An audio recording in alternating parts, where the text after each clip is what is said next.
विभिन्न एग्जाम्स की तैयारी करने वाले आप सभी अभ्यर्थियों से मेरा आग्रह है कि अगर आपको हमारे चैनल का कंटेंट और हमारे पढ़ाने का तरीका पसंद आ रहा है और अच्छा लग रहा है तो ज़रूर से हमारे चैनल को सब्सक्राइब करें, जुड़े रहें हमारे चैनल के साथ और बेल आइकन के बटन को भी अवश्य दबाएं ताकि आपको अपलोड होने वाले वीडियो की सूचना जल्द से जल्द सबसे पहले आप तक पहुंच सके और आप हमारे वीडियो को लाइक भी करें, शेयर करें और कमेंट भी करें। देखो, अपन पिछली क्लास के आखिर में 395 आर्टिकल की बात कर रहे थे। 395 आर्टिकल कह रहा है कि जैसे ही संविधान लागू हुआ तो संविधान लागू होते ही भारत सरकार अधिनियम 1935 और भारत स्वतंत्रता अधिनियम 1947 को इसी 395 अनुच्छेद ने खत्म किया, रिपील किया। तो ये बात हम लोगों ने पढ़ी थी कि 395 अनुच्छेद की बदौलत ही संविधान लागू होते ही, भाई कहीं तो लिखा हुआ होगा कि संविधान लागू होते ही ये एक्ट काम नहीं करेगा, तो वो किस में लिखा हुआ था? 395 नंबर आर्टिकल में। ये ध्यान रखना है। और जैसे ही ये सारे आर्टिकल, ये सारे एक्ट खत्म हो गए, इसका मतलब अब अपने अपने देश में किसका डंका बजेगा? अपने संविधान का डंका बजेगा, अपना संविधान की चलेगी। तो अब अपने देश का सर्वोच्च कानून कौन है? अपना खुद का लिखा हुआ संविधान। अब ब्रिटिशर्स कानून यहाँ काम नहीं करेंगे। यहां पर थे कि भारतीय मामलों में प्रिवी काउंसिल की जो अंतिम अपीलीय अधिकारिता थी वो 26 जनवरी 1950 तक बनी रही। प्रिवी काउंसिल की इस अधिकारिता को संविधान सभा के 1949 के एक कानून द्वारा निरस्त किया गया था, रिपील किया गया था। तो ध्यान रखना है। ये क्या बताना चाह रहा है कि आपको अब याद करना है, थोड़ा सा अपने दिमाग पर जोर देना है कि जब हमने 1935 का एक्ट पढ़ा था तब हमने उसमें एक संघीय न्यायालय पढ़ा था कि एक संघीय न्यायालय की स्थापना की गई। और लेकिन वो संघीय न्यायालय जो था, जो फेडरल कोर्ट था, उसके ऊपर भी एक कोर्ट और था। यानी कि संघीय न्यायालय सर्वोच्च न्यायालय नहीं हुआ करता था। उस संघीय न्यायालय के निर्णय के खिलाफ भी उससे ऊपर अपील की जा सकती थी, जिसको हम कहते थे प्रिवी काउंसिल, जो लंदन में बैठती थी। हम ये 1935 के एक्ट की बात बता रहा हूं, मैं आपको रिवाइज करा रहा हूं। 1935 के एक्ट ने बोला था कि एक संघीय न्यायालय होगा अपने देश में, लेकिन वो अंतिम अपीलीय न्यायालय नहीं होगा, वो सर्वोच्च न्यायालय नहीं होगा। ये क्यों कह रहा है? क्योंकि संघीय न्यायालय के ऊपर भी एक न्यायालय है जिसमें संघीय न्यायालय के खिलाफ अपील कर सकते हो। तो इसका मतलब सर्वोच्च न्यायालय कौन है? Privy Council. संघीय न्यायालय सर्वोच्च न्यायालय नहीं है। जैसे अब भारत में सर्वोच्च न्यायालय, उच्चतम न्यायालय जो दिल्ली में है, वो भारत का सर्वोच्च न्यायालय है। इसके ऊपर भारत में कोई न्यायालय नहीं है। ऐसा कोई न्यायालय नहीं है जिसमें आप सर्वोच्च न्यायालय के खिलाफ अपील कर सको। मान लो सर्वोच्च न्यायालय ने किसी मामले में फैसला दे दिया, तो क्या उस फैसले के खिलाफ या उस फैसले को उससे ऊपर के कोई न्यायालय में चुनौती दे सकते हो? तो नहीं। भारत में इससे ऊपर कोई न्यायालय ही नहीं है। भारत में सबसे शीर्ष पर, सबसे चोटी पर न्यायालय कौन है? सर्वोच्च न्यायालय। लेकिन उस जमाने में 1935 में जो संघीय न्यायालय होता था वो सर्वोच्च न्यायालय नहीं होता था। उसके ऊपर सर्वोच्च न्यायालय के रूप में प्रिवी काउंसिल होती थी। और प्रिवी काउंसिल भारतीय मामलों को सुनने वाला अंतिम अपीलीय न्यायालय था। यानी कि भारत से जुड़े हुए जो मामले थे, उनमें अगर आप उन मामलों के फैसलों से खुश नहीं हैं, आपको वो फैसले नहीं जच रहे हैं, आपको लगता है गड़बड़ हुआ है, तो उन फैसलों के खिलाफ आप लंदन में बैठे हुए प्रिवी काउंसिल का दरवाजा दरवाजा खटखटा सकते हैं। ऐसा था पहले। तो ये कह रहा है कि भारत के मामलों में एक अपील, जो अपील सुनने का जो प्रिवी काउंसिल का जो अधिकार था, कि वो भारत में स्थित संघीय न्यायालय के खिलाफ भी अपील सुन सकता था, ये अधिकार कब तक चलता रहा था?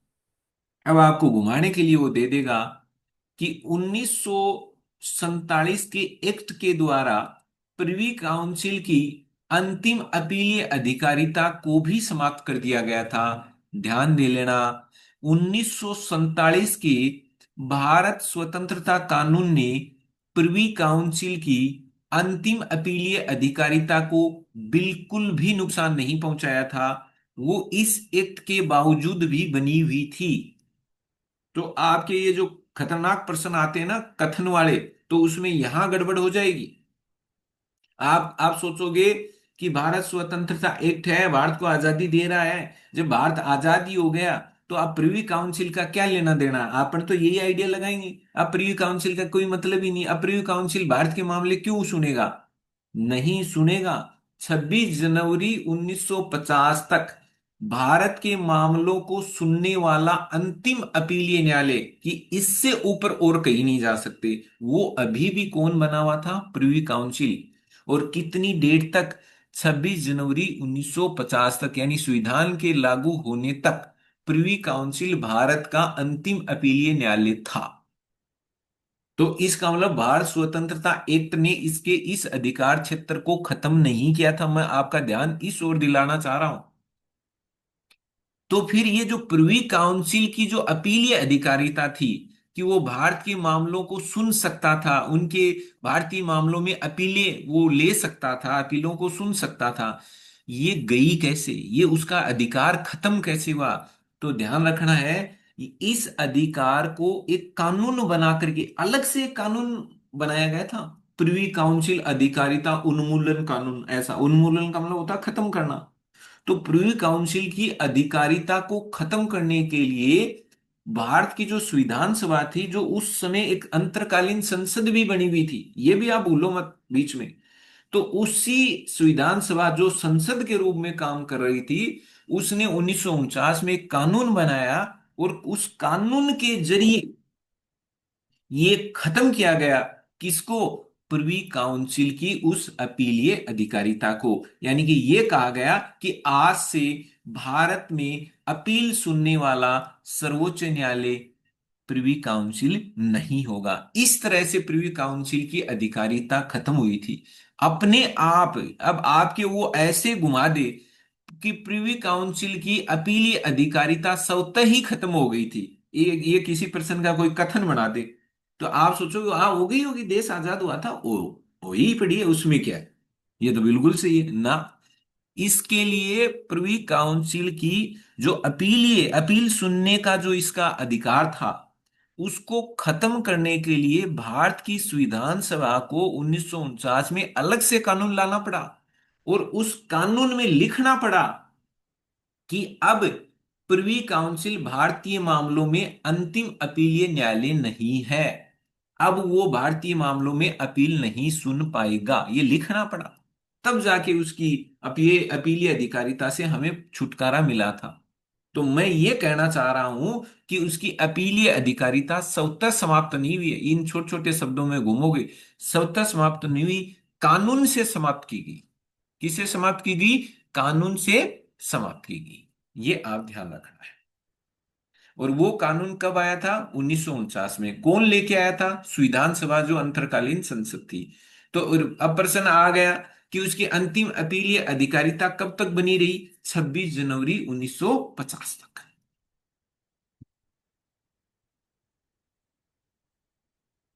अब बात को आगे बढ़ाते हैं। ये जो ये लाइन है ना, ये तो आपने ये मान लो कक्षा 9 10th 11th 12th सब में सुनी है।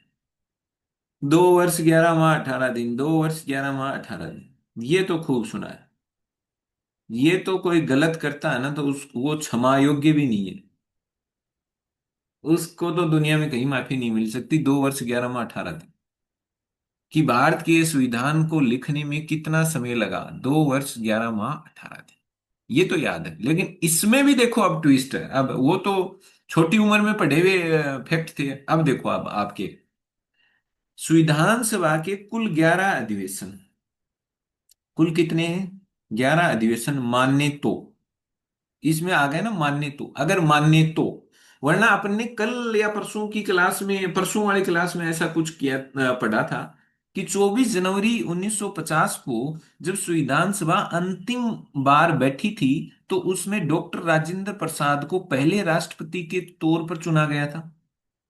एक ही दिन की वो बैठक थी, एक ही दिन आखिरी बैठक थी, उसके बाद में समाप्त हो गई वो आपकी संविधान सभा। अनिश्चित काल के लिए निष्क्रिय हो गई, सस्पेंड हो गई, अनिश्चित काल के लिए स्थगित हो गई। ये हमने पढ़ा। अब वो जो अंतिम बैठक थी, जो केवल एक ही दिन की बैठक थी, एक ही दिन वो बैठक हुई थी, ऐसा नहीं है कि 2-4 दिन तक बैठ के चलती रहे। तो केवल जो एक दिन की बैठक थी, उसको अगर छोड़ दें, तो टोटल जो संविधान सभा थी उसके 11 सेशन हुए, 11 सत्र। ये जो अधिवेशन बोलो, सेशन बोलो, सत्र बोलो, बात एक ही है।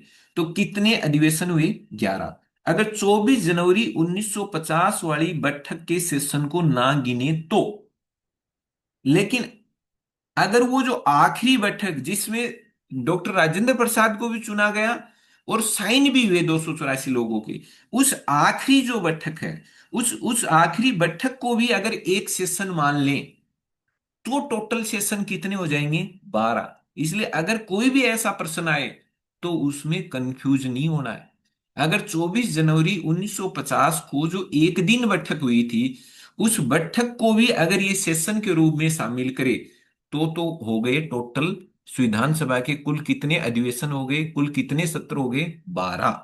कितने हो गए? 12। लेकिन 24 जनवरी 1950 की बैठक को अगर ये सेशन नहीं माने, सत्र नहीं माने, तो हम कितने सेशन कहेंगे? 11। तो ये क्लियर कट अंतर हो जाना चाहिए।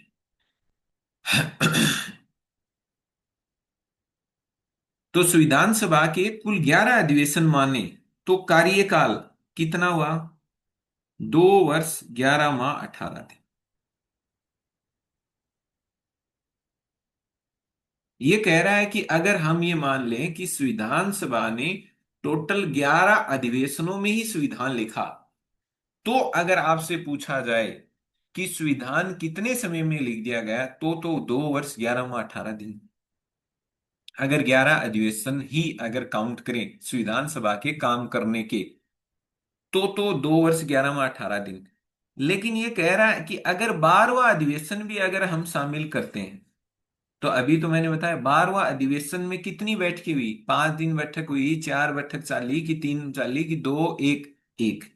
12वें अधिवेशन में केवल एक बैठक हुई, वो भी 24 जनवरी 1950 को। तो अगर उस एक बैठक को एक अधिवेशन मान लें, तो टोटल अधिवेशन 11 से बढ़ के हो जाएंगे 12। और फिर जो ये आए कि संविधान सभा का कुल कार्यकाल कितना है, तो फिर ये कार्यकाल भी बढ़ गया, 3 वर्ष 1 माह और 16 दिन। अब देखो ये नई आ गई, ये आपने अब तक नहीं पढ़ी। 3 वर्ष 1 माह 16 दिन का समय लिया। अगर 12 अधिवेशन संविधान सभा के कार्यकाल के अगर हम 12 अधिवेशन को शामिल करते हैं, तो टोटल जो टाइम लगा संविधान को तैयार करने में, या यूं कहें संविधान सभा का जो कार्यकाल कितना था, तो 2 वर्ष 11 माह 18 दिन तो कब आएगा? अगर हम संविधान सभा के कुल 11 अधिवेशन ही मान के चल रहे हैं। लेकिन हम इसकी अंतिम बैठक को भी अगर अधिवेशन के रूप में शामिल कर रहे हैं, जिसमें केवल साइन करने का और राष्ट्रपति को चुनने का ही काम हुआ था, उसमें और कोई काम नहीं हुआ था। संविधान तो 26 जनवरी 1949 को ही लिख लिखा करके तैयार कर दिया गया, एकदम रेडी रेक्ट कर दिया गया। बस 24 जनवरी को तो आए, इकट्ठा हुए, चाय पानी पिया और साइन किया, और कहा ये हमारे राष्ट्रपति हैं। इतना ही काम हुआ, बाकी कोई संविधान नहीं लिखा गया। संविधान तो लिख लिखा के एकदम पैक करके 26 नवंबर 1949 को ही तैयार कर दिया, एकदम तैयार है, बस आना है और साइन करना है। तो अगर 11 अधिवेशन को शामिल करें, मैं अंतर देखो कई बार बता दिया मैंने, अब आप कंफ्यूज नहीं होना। 11 अधिवेशन माने तो संविधान सभा का कुल कार्यकाल हो जाएगा 2 वर्ष 11 माह 18 दिन, यही हमने पढ़ा है। लेकिन अगर 12वें अधिवेशन को भी संविधान सभा के कार्यकाल में जोड़ लें, 12वें अधिवेशन को भी संविधान सभा के कार्य करने में जोड़ लें, तो इसका कार्यकाल 3 वर्ष 1 माह 16 दिन हो जाता है। इसको याद कर लेना, वो पहले वाला तो याद ही रहता है, अपन बचपन से पढ़ते आए हुए। ये नहीं याद रहता, ये आंकड़ा अगर डाल देगा ना तो गलत होगा ज्यादातर का। लेकिन अपने स्टूडेंट का नहीं होना चाहिए। 3 वर्ष 1 माह 16 दिन। तो देखो, वैसे तो अगर मेरी क्लास को आपने ध्यान से सुनते हो तो मैं ही कई बार रिपीट कर करके आपके याद करा देता हूं। पहला जो अधिवेशन हुआ 9 दिसंबर 1946 से 23 दिसंबर 1946 तक चला। ध्यान देना भाई, लगातार चला है। इसका मतलब पहले अधिवेशन में कुल कितनी बैठकी हुई? अब 9 दिसंबर से जोड़ लेना आप, 9 से 23 तक आ जाना, टोटल 15 दिन तक बैठकें चली। पहला अधिवेशन, संविधान सभा का पहला सत्र कब से कब तक चला? 9 दिसंबर से 23 दिसंबर 1946 तक चला। प्रत्येक दिन संविधान सभा के लोग आते थे, बैठते थे, बात होती थी, मुद्दों पर चर्चाएं होती थी, ये सब काम होता था। तो 9 दिसंबर से 23 दिसंबर तक लगातार 15 दिन तक इसकी बैठकें चली। अब आपके प्रश्न आ गया, पहले सेशन में कुल कितनी बैठकें संविधान सभा ने की थी? तो कुल बैठकें कितनी थी? 15। कितने दिन की बैठकें थी? 15 दिन की बैठकें थी। तो एक दिन की बैठक को एक बैठक गिना गया। तो 15 दिन, संविधान पहला सत्र कितने दिन चला? 15 दिन। तो टोटल बैठकें कितनी होगी? 15। तो आपको ये याद कर लेना है। एक ये याद कर लेना है कि कितना, 9 तारीख कितने से हो रहा है? 9 से स्टार्ट हो रहा है और कितने तक जा रहा है? 23। कितने तक जा रहा है? 23 तक। तो टोटल अगर आपके 15 दिन याद है तो आप ये डेट निकाल लोगे जोड़ के। अगर आपके 9 से 23 याद है तो 15 बैठ के निकाल लोगे, कोई भी एक कर लोगे। आप दोनों आंसर दे सकते हो। तो ये आप इसको याद कर लेना। ये रहा पहला अधिवेशन, 9 दिसंबर से चल रहा है 23 दिसंबर तक। अब आते हैं आगे। ये आता है साहब माउंट बेटन। ये पीछा नहीं छोड़ रहा। माउंट बेटन प्लान के बाद, माउंट बेटन प्लान आ गया, ठीक है साहब, आ गया। कब आया था माउंट बेटन प्लान? कोई बताएगा माउंट बेटन प्लान कब आया?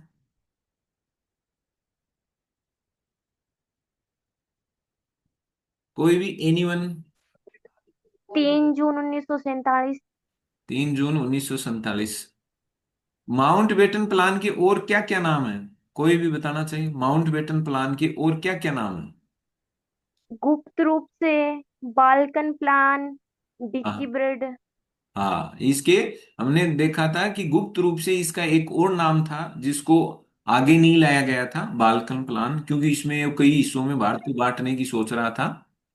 और फिर नेहरू जी ने इसका विरोध किया तो वो काम बना नहीं, इसलिए वो गुप्त रूप से इसको ये नाम दिया गया था।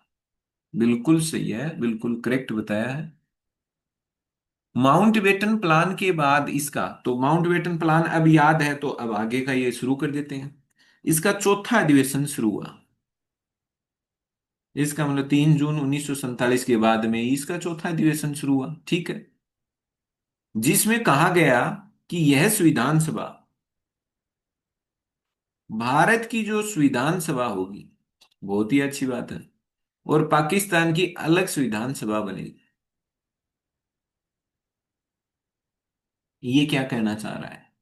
ये कह रहा है माउंटबेटन प्लान ने, देखो माउंटबेटन प्लान ने क्या कह दिया था कि भारत के टुकड़े होंगे, भारत दो हिस्सों में बटेगा, ये तो कह दिया था ना। ये तो हम पढ़ के ही आए। माउंटबेटन प्लान क्या था? भारत को बांटने का प्लान था, भारत को दो हिस्सों में तोड़ने का प्लान था, ये हमने पढ़ा है। भारत के दो टुकड़े होंगे, ये किसने कहा? माउंटबेटन ने। कैसे होंगे, क्या होंगे, सब किसने बताया? माउंटबेटन ने, ठीक है। अब माउंटबेटन प्लान जब आ गया और सब ने उस माउंटबेटन प्लान को मान लिया, तब ये तो पुख्ता था ना कि भारत टूटेगा, भारत दो हिस्सों में बटेगा, एक बनेगा पाकिस्तान और एक बनेगा भारत।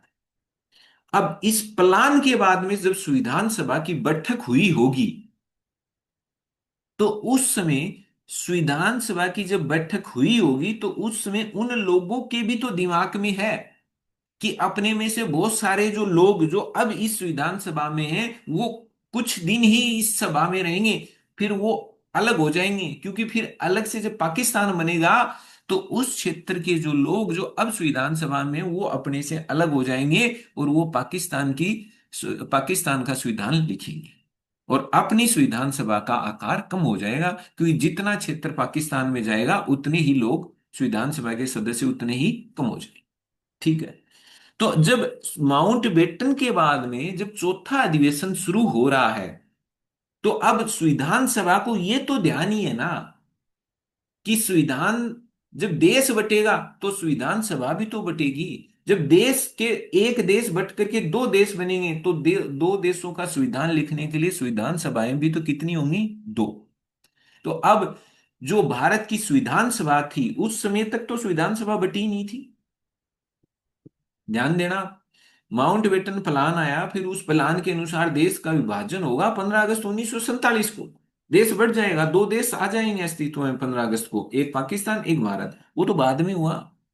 और ये कब आया? 3 जून को। देश का बंटवारा कब जाके हो रहा है? 15 अगस्त 1947 को, जब हमारा देश आजाद हुआ उसके साथ ही पाकिस्तान बना। ठीक। उस 3 जून के बाद में चौथा अधिवेशन आया तो उसमें संविधान सभा ने बिल्कुल क्लियर कट कर दिया कि ये जो संविधान सभा जो चल रही है ना, अब जो आप लोग बैठे हो, ये तो हो जाएगी भारत की संविधान सभा, यही रहेगी भारत की संविधान सभा, तो यही रहेगी।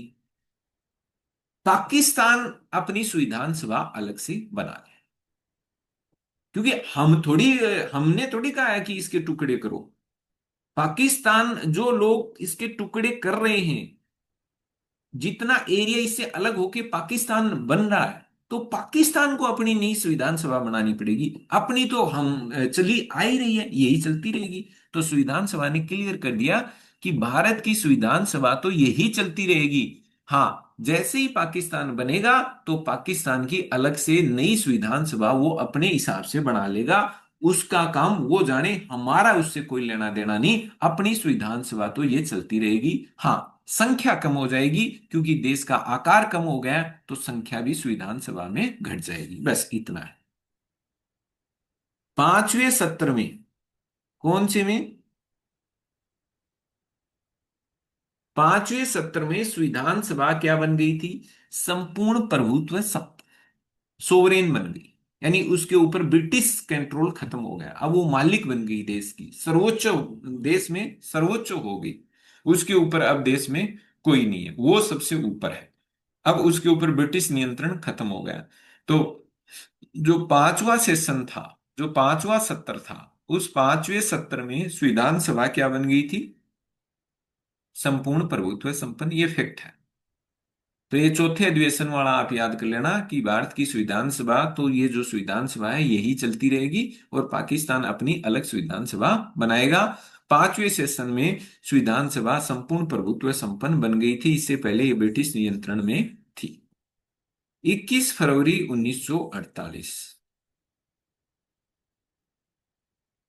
संविधान का प्रारूप यानी ड्राफ्ट संविधान सभा में आया, मतलब रखा गया। इस पर विचार सातवें सत्र में हुआ, यह भी ध्यान रखना। कौन से सत्र में हुआ? सातवें में। अब ध्यान देना, आप जित ज्यादातर अपने क्या हैं, वही हैं, कॉलेज वाले स्टूडेंट हैं। तो आप इस समय को बेकार में जाया ना जाने दें, क्योंकि आप 3-4 साल बाद में कंपटीशन, जो हाई लेवल के कंपटीशन के एग्जाम है, उसमें बैठने के आप पात्र होंगे। तब तक एग्जाम्स जो होंगे उनका लेवल और हार्ड हो जाएगा। इसलिए आप ये सोच रहे हो कि सर ये ज्यादा हो रहा है, हम तो थोड़ा सा ही ये पढ़ लेंगे, तो आप 3 साल आगे की सोच के पढ़ो कि 3 साल बाद में अगर एग्जाम का लेवल कितना भी खतरनाक हो, अपन ने तो साहब तैयारी कर ली है, चाहे कैसा ही एग्जाम हो, एग्जाम तो गया काम से। इसलिए मैं आपको इस तरह से आपको पढ़ा रहा हूं ताकि आप अगले 3 साल तक पूरी तरह से एग्जाम के लिए एकदम तैयार हो गए। तो आप भी बी सीरियस होकर के ही पढ़े। तो 21 फरवरी 1948, ध्यान रखना कौन सी डेट है, 21 फरवरी की। इस डेट को जो आपकी प्रारूप कमेटी थी, वो प्रारूप कमेटी प्रारूप तैयार करके लेके आएगी, किताब तैयार करके लेके आएगी, और उस किताब को संविधान सभा में रख देगी कि ये लो साहब, ये है आपके संविधान का ड्राफ्ट ढांचा। अब इस संविधान के ड्राफ्ट को आप पास करो, पारित करो, यस बोलो, जैसे यस बोलोगे पास हो जाएगा। अब ये ड्राफ्ट नहीं रहेगा, ये असली संविधान बन जाएगा। अभी तो ये केवल ढांचा है। तो ये कौन सी डेट को रखा गया, ये डेट याद कर लेना। प्रारूप कमेटी ने भारतीय संविधान का जो प्रारूप है वो संविधान सभा में किस तारीख को रखा था, 21 फरवरी 1948 को। और जब ये रखा तो इस रखने के बाद में इस पर चर्चाएं शुरू हुई होगी, बहस शुरू हुई होगी, डिस्कशन शुरू हुआ होगा। तो वो सत्र कौन सा था जिसमें इसके प्रारूप पर चर्चाएं हुई, वो था 7वां सत्र। ये आपको याद करना है। अब बात को और आगे बढ़ा देते हैं। 10वां सत्र 6 अक्टूबर से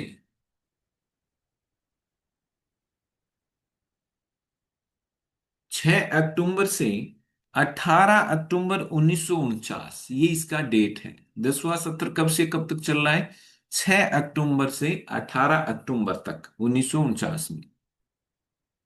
इसको संविधान को अंतिम रूप देने का काम हुआ।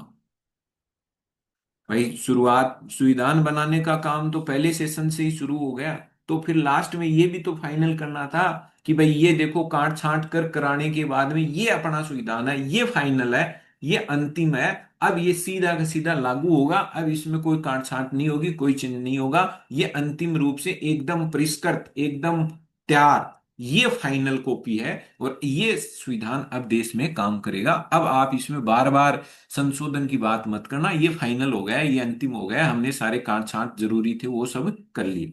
तो इसको अंतिम रूप देने का काम कौन से सेशन में हुआ है, 10वें सत्र में। और ये 10वां सत्र कब से कब चलेगा, 6 अक्टूबर से 18 अक्टूबर 1949। इसमें अब संविधान को अंतिम रूप दिया जा रहा है कि यार बहुत हो गया, संविधान कब बनाया था, फिर आप इसमें चेंज करते करते, तो क्या ऐसे चेंज करते ही रहेंगे क्या, 5-10 साल लगाएंगे क्या, अब इसको अंतिम रूप भी तो दें। अब ये आप काट छांट बंद कर दो, ये फाइनल तो तैयार कर दो। तो अंतिम रूप इसको कौन से सेशन में दिया गया, 10वें में। और सेशन में इसी में प्रस्तावना भी स्वीकार हुई थी। यानी कि इसी सेशन में किसको स्वीकार किया गया था, जब संविधान को अंतिम रूप दिया गया, तो संविधान को अंतिम रूप देने के बाद में संविधान की प्रस्तावना को भी अपनाया गया। किसने अपनाया, संविधान सभा ने, कि अपने देश के संविधान के साथ उसकी एक प्रस्तावना भी होगी। तो ये ध्यान रखना है, एक प्रस्तावना भी होगी। इसको भी 10वें सेशन में, जैसे ही संविधान को अंतिम रूप दे दिया गया, संविधान अंतिम रूप से तैयार हो गया, एकदम लागू होने के लिए एकदम तैयार हो गया, तो अब बारी आई प्रस्तावना की। यानी संविधान तैयार होने के बाद में प्रस्तावना को अपनाया था संविधान सभा ने। 12वां अधिवेशन मात्र एक दिन का, ये तो मैंने बहुत बार बता दिया आपको। 24 जनवरी 1950 को ये है 12वां अधिवेशन। मात्र एक ही दिन की बैठक हुई थी इस अधिवेशन में। और इस दिन भी इसमें दो सदस्य जुड़े, बताऊं। संविधान सभा की जो अंतिम बैठक थी, इसमें भी दो लोगों को इसका मेंबर बनाया गया था। रत्नप्पा भरप्पा कुमार, ये इसके नाम बड़े हार्ड हैं, छोटे मोटे रूप में याद कर लेना। रत्नप्पा भरप्पा कुमार बंबई से थे। कहां से थे, बंबई से। ये इसी दिन, इसी अंतिम दिन इसके मेंबर बने थे। ये दो लोग इससे जुड़े थे संविधान सभा से। ये क्या है, रत्नप्पा भरप्पा कुमार और डॉक्टर YS परमार, ये हिमाचल प्रदेश से। ये कहाँ से आए थे, ये आए थे हिमाचल प्रदेश। ये दो लोग इसके मेंबर बने थे। ये ज्यादा, मुझे नहीं लगता ज्यादा इंपॉर्टेंट है, फिर भी याद, थोड़ा बहुत आइडिया कर लेना। जैसे डॉक्टर YS परमार, परमार ऐसे याद कर लेना, कोई एक परमार नाम का व्यक्ति था और एक कोई रत्नप्पा था जो इसके मेंबर बने थे। संविधान सभा के सचिव थे, ये इंपॉर्टेंट आ गया। जो संविधान सभा के सचिव थे ना, संविधान सचिव का काम होता है लिखा पढ़ी का काम। सचिव का काम क्या होता है? पूरा काम यही देखता है, कागजों वाला काम सारा यही देखता है सचिव। नेता लोग तो आते हैं, बैठते हैं, बात करते हैं, चर्चाएं करते हैं, सारी की सारी लिखा पढ़ी, आज किस बात पर चर्चा होनी है, कैसे होनी है, कौन कितना बोलेगा, किन मुद्दों पर होनी, वो सारा काम कौन करता है? सचिव। जो भी चर्चाएं हुई उनको लिखा पढ़ी करना, सारा काम सचिव का होता है, बहुत महत्वपूर्ण पद होता है। तो संविधान सभा का सचिव कौन था? HVR आयंगर। नाम याद कर लेना। ये लो आयंगर साहब, आप तो आयंगर याद कर लेना, इतना लंबा लंबा चौड़े नाम याद करने की जरूरत नहीं है। आयंगर साहब संविधान सभा के क्या थे? सचिव थे। और जो पहला जब राष्ट्रपति का चुनाव हुआ था, यानी जब डॉक्टर राजेंद्र प्रसाद का चुनाव हुआ था राष्ट्रपति के रूप में, जब वो चुने गए थे, तो वो जो चुनाव कराने की जिम्मेदारी जिस चुनाव अधिकारी के पास थी, वो आयंगर थे। यानी आपके प्रश्न आए कि प्रथम राष्ट्रपति के चुनाव में चुनाव अधिकारी कौन थे, तो आपको लिखना है आयंगर। यानी कि भाई चुनाव, कोई चुनाव होता है तो उसमें चुनाव अधिकारी तो होता है ना, जिसकी देख रेख में वो सारा चुनाव होता है। भाई चुनाव फ्री एंड फेयर हो, स्वतंत्र हो, निष्पक्ष हो, कोई पक्षपात नहीं हो, कोई गड़बड़ नहीं हो, तो उसके लिए एक अधिकारी लगाएंगे जिसकी मॉनिटरिंग में, जिसकी देख रेख में वो सारा चुनाव होगा। तो जब पहले राष्ट्रपति का चुनाव हुआ, तो इस चुनाव को संपन्न कराने की जिम्मेदारी किसकी थी? आयंगर साहब की। उनको चुनाव अधिकारी बनाया गया, और इन्हीं के दिशा निर्देशन में, इन्हीं के मार्गदर्शन में, इन्हीं की देखरेख में, इन्हीं की निगरानी में ये पहले राष्ट्रपति का चुनाव हुआ था। तो वेरी इंपॉर्टेंट है, ये आप भूल मत जाना कि पहले राष्ट्रपति के चुनाव के समय चुनाव अधिकारी कौन थे? आयंगर साहब। ये आप याद कर लेना, आयंगर साहब। एक ये नाम जो है ना, संवैधानिक सलाहकार, आजकल तो क्या पता थोड़ा कम हो गया है। पहले छोटे छोटे एग्जाम आते थे, उनमें भी, पहले तो SSC के एग्जाम में भी ये सीधा पूछ लिया जाता था कि भारतीय संविधान सभा के संवैधानिक सलाहकार कौन थे, तो BN राव। पहले, आजकल थोड़ा डीपली पूछने लग गए क्योंकि कंपटीशन ज्यादा बढ़ गया है, पोस्टें कम है, तो फिर टफ बनाना पड़ता है, तो उस हिसाब से थोड़े से गहराई से पूछने शुरू हो गए। तो भारतीय संविधान सभा के, अगर आपके सीधा पूछ ले, मान लो कि इसमें जोर की और यही प्रश्न आ जाए कि भारतीय संविधान सभा के संवैधानिक सलाहकार कौन थे? BN राव। बड़े इंटेलिजेंट आदमी, भाई सलाहकार, सलाह देने को काम कंधे, कोई इंटेलिजेंट आदमी हो नहीं तो दियो जा, तो बड़े बुद्धिजीवी थे, ज्ञानी आदमी थे, BN राव। कौन थे? BN राव। ये भारतीय संविधान सभा के क्या हैं? सलाहकार हैं। और आयंगर साहब कौन है? वो सचिव हैं। तो ध्यान रखना, सचिव आयंगर है, सलाहकार है BN राव। आयंगर ही पहले राष्ट्रपति के चुनाव का चुनाव अधिकारी भी आयंगर ही है। तो आयंगर दो काम कर रहा है, सचिव वाला काम कर रहा है, चुनाव अधिकारी का भी काम कर रहा है। कौन से चुनाव के समय? पहले राष्ट्रपति के चुनाव के समय। BN राव क्या है? संवैधानिक सलाहकार।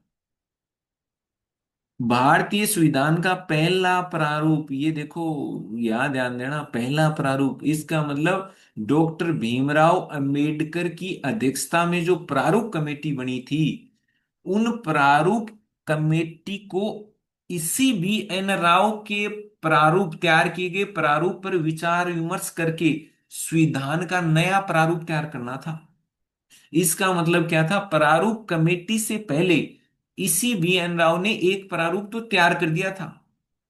ये करने के लिए कि जैसे ही प्रारूप कमेटी मतलब बनेगी, तो वो प्रारूप कमेटी इस प्रारूप को भी देख लेगी, और जो भी इसको इसमें चेंज वेंज करना लगेगा कि इसमें करना चाहिए, तो वो इसमें चेंज कर देगी और नया प्रारूप तैयार कर देगी।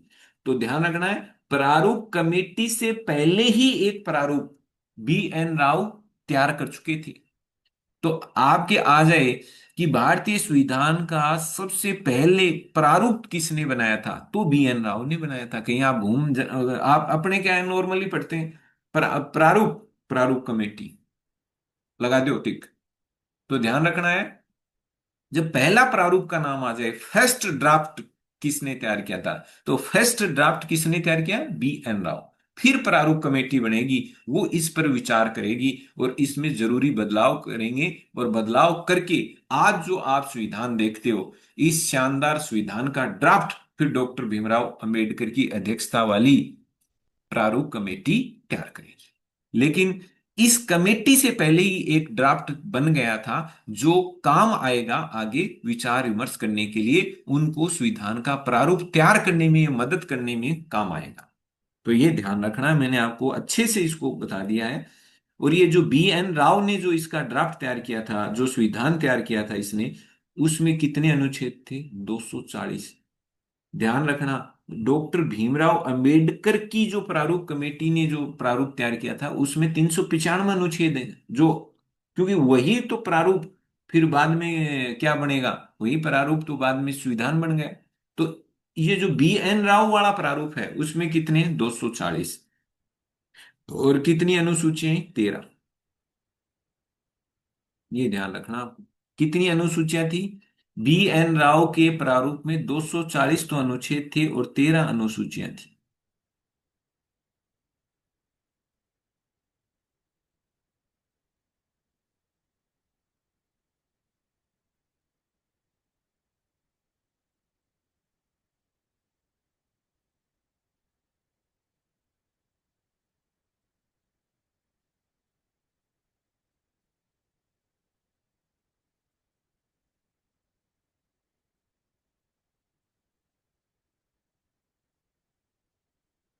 हाँ, अब देखो आगे।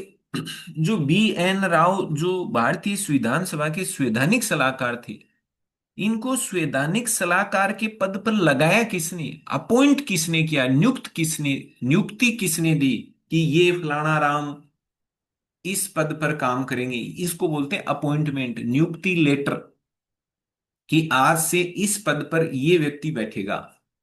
तो ये जो नियुक्ति थी, इसको नियुक्ति दी थी उस समय के वायसराय थे लॉर्ड वेवेल। इन्होंने उन्हें संवैधानिक सलाहकार के पद पर नियुक्त किया था, अपॉइंट किया था। ये संविधान सभा के मेंबर नहीं थे। ये देखो इंपॉर्टेंट फैक्ट है, यहां से घूम जाए, मान लो 4 कथन दिए हुए और उनमें दे दें B N राव भी संविधान सभा के सदस्य थे, तो आप तो घूम गए। आप सोचोगे हाँ सर ने बताया था संविधान सभा के सलाहकार थे B N राव, जब सलाहकार थे तो सदस्य भी रहे होंगे। नहीं नहीं नहीं, संविधान सभा के सदस्य नहीं थे। ये तो बड़े बुद्धिजीवी आदमी थे, क्योंकि सदस्य कौन बने थे? या तो प्रांतों से चुनाव जीत के आए हुए हो, या देशी रियासतों के राजाओं ने बना के भेजा हो। तो ये इन दोनों दोनों जगहों से कहीं से ही नहीं थे। तो फिर ये तो बड़े होशियार आदमी थे, इनकी जरूरत थी संविधान सभा को इनके नॉलेज की, तो इनको तो रखना जरूरी था। तो बोले क्या करें, इनको बोले सलाहकार बना दो।